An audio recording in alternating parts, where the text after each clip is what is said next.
When looking at the most accurate and reliable performance-driven Nerf blaster, the best place to look is a foam flinging tournament. And last year I had the opportunity to go to a Maryland Mayhem tournament and check it out. And I kept seeing a particular blaster over and over being used in this tournament. And it got me thinking, what is this blaster? And I quickly found out the blaster in question was this, the Spirit. Now this Spirit in particular is Coney Dog's, and he was nice enough to let me borrow it for this video. So in today's video, we want to answer the question, why do so many competitive foam flingers turn to the Spirit as their primary blaster? So let's go ahead and dive right into the video. Now the Spirit has a long history of development. So I talked to the creator of this blaster, who goes by the name of Wonder Boy. He started by explaining that the Spirit was initially based upon the T19 by Turok Makto 4. Essentially the flywheel cage, the motors, the wheels, the speed controller configuration, all of that came from this design. There was a Flygonial Griffin remix of the T19 that utilized this geometry, the cage, the wheels, the motors, all that stuff, which that blaster was called the G19 and was created by a designer that goes by DP. Now the G19 is primarily what inspired Wonder Boy to develop and work on the Spirit.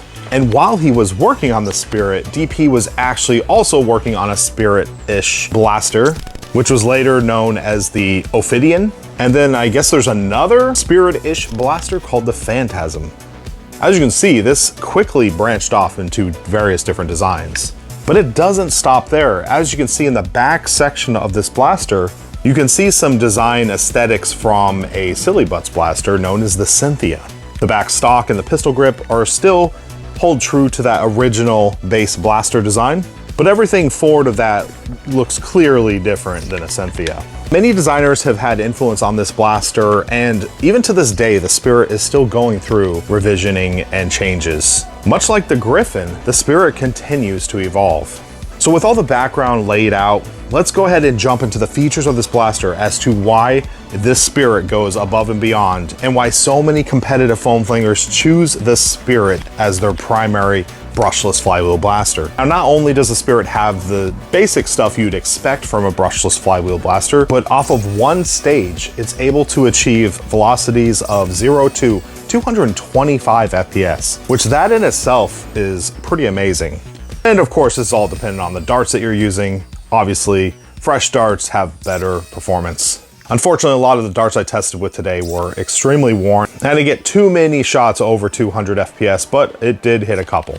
Now, currently, the blaster has 3 pre-configured modes, which are very easy to access. It has a low power setting, which hits around 120 FPS, a mid-range setting, which hits around 150 FPS, and a high power setting, which hits anywhere from 190 all the way past 200, with claims up to 225 FPS. The blaster's rate of fire can exceed 15 darts per second. However, to do that, you will need a Flywheel of the World hyperdrive solenoid that's been double sprung.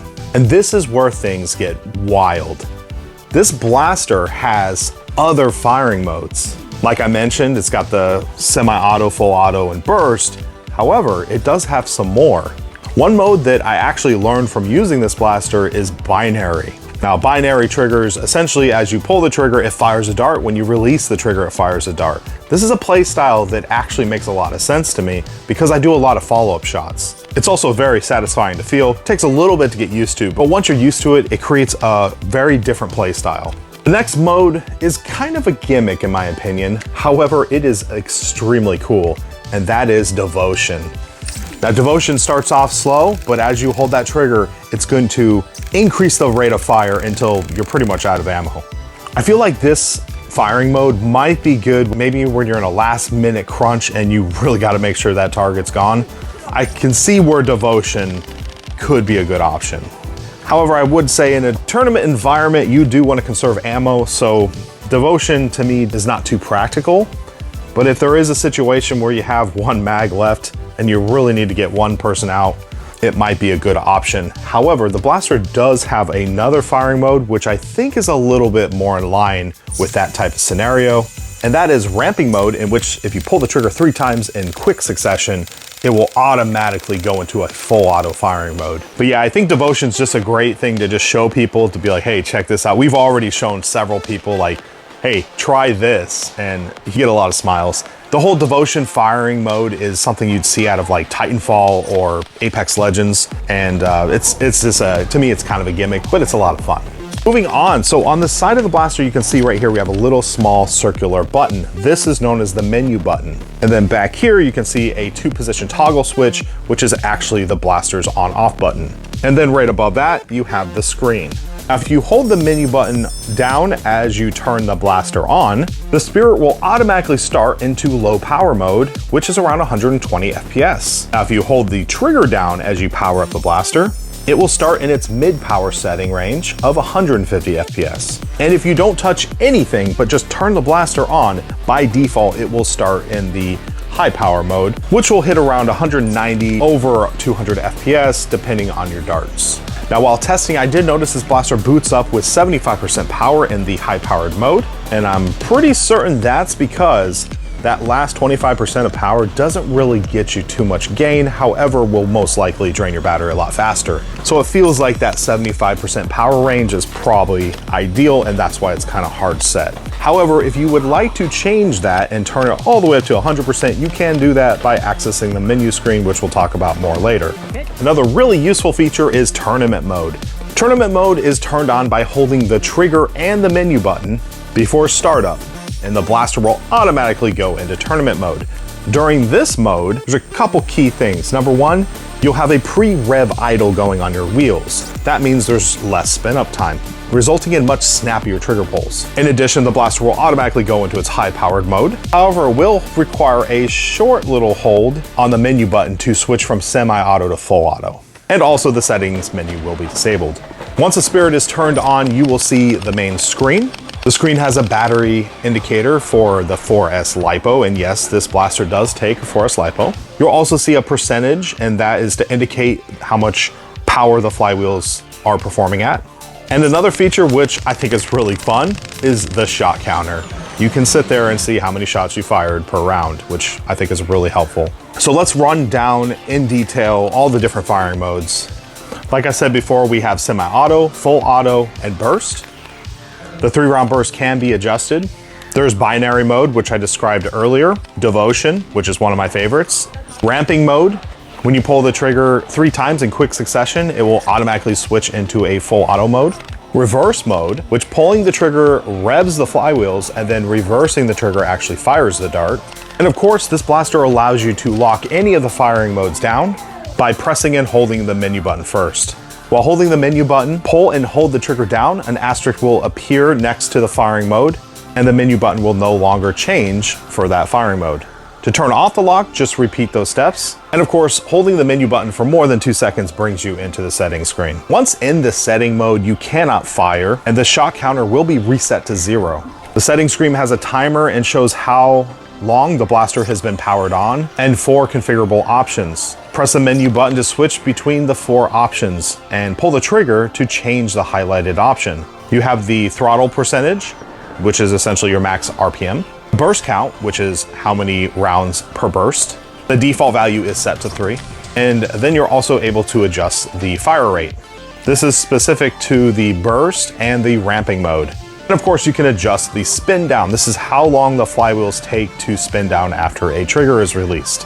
Holding the menu again will return you to the main screen.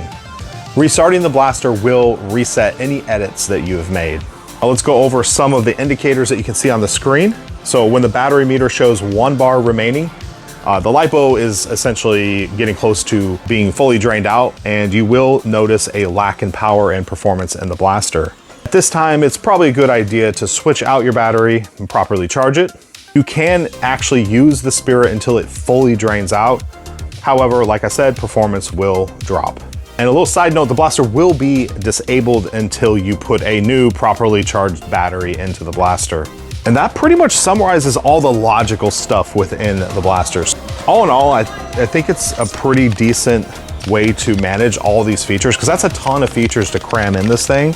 And to essentially just use a pre-existing trigger along with a toggle and then the screen, I think that's a pretty effective way to navigate everything. So let's move on to the blaster's aesthetics and ergonomics. First off, with the 4S LiPo, the blaster has a very good weight distribution. It's actually right about the trigger, which is very nice. In the back of the blaster, you have 2 screws that you can unscrew to get to the battery compartment. It is a very spacious battery compartment and holds the 4S LiPo. Moving forward, you can see some of the Silly Butts Cynthia design here. You have the thumbhole stock, you have the pistol grip, which is very reminiscent. I happen to really like this grip and stock combination. I think it feels really nice.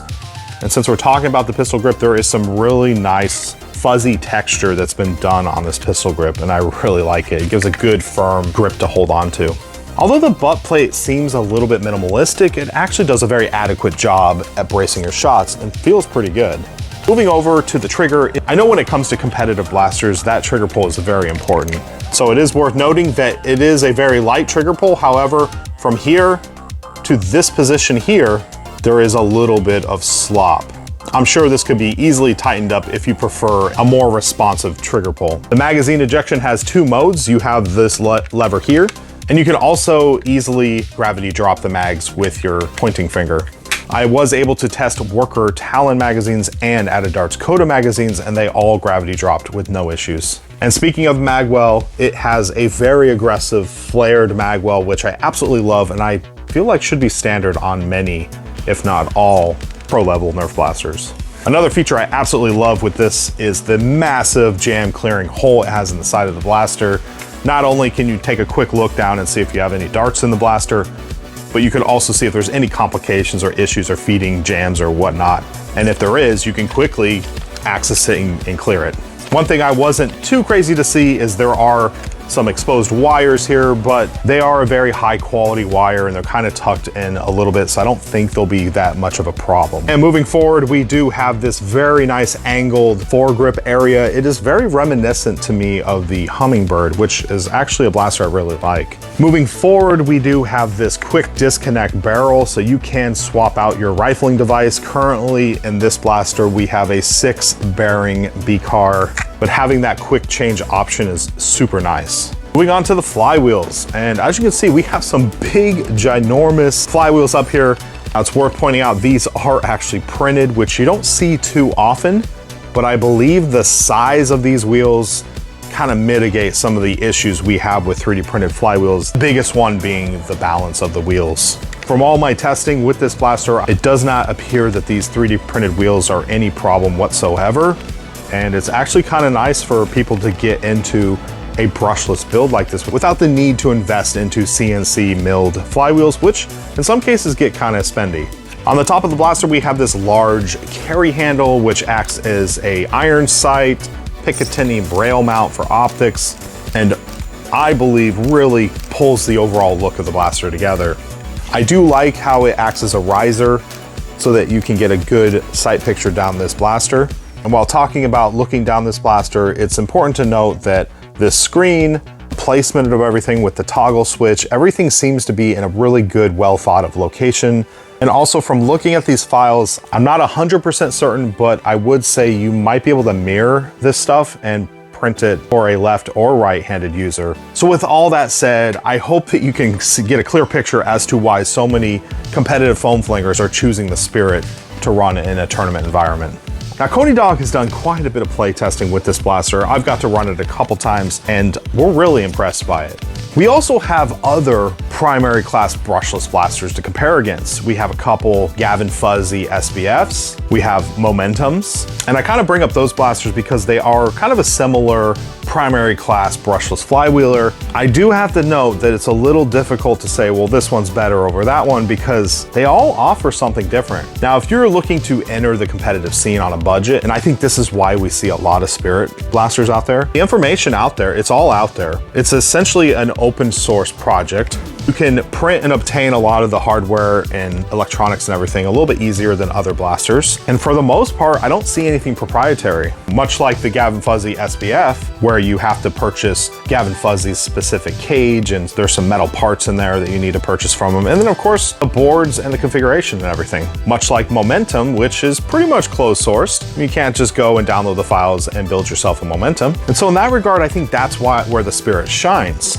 it's more accessible. Obviously, it's super accurate. I haven't had any problems with accuracy. It's not that picky on darts, although if you run used darts through it, you will see a drop in accuracy, much like with any high performance flywheeler. And the blaster is highly customizable. I've already seen a minimized version of it, which reminds me of some of the downsides to the Spirit, and I would say it's a pretty bulky and heavy, maybe cumbersome blaster. Definitely get used to it, but like I said, they've already started working on making compact versions of it. I also don't really mind the weight because of its balance. The blaster's balanced really well, and it has a very rock solid, tight construction that feels great. The overall design of it just feels really durable. It's kind of built like a tank. It also has no rattle. Everything's pretty solid, which I think is also pretty important for a comp level blaster. Well, that pretty much wraps up my review of the Spirit. Once again, I want to thank Coney Dog for letting me borrow this for a review. It's definitely sold me on the idea of getting a Spirit. I would love to build one myself. In addition, I'm a big advocate of open source designs because they promote innovation. It's also really exciting to see a blaster like this with all its revisions end up in a place like a tournament because it shows that it's tried and true. It's gone through a lot of revisions and testing, and it's very adaptable, and that's what people like. Well, if you made it this far in the video, I want to thank you for watching. As always, I'm DrFlux. Be safe and happy foam flinging.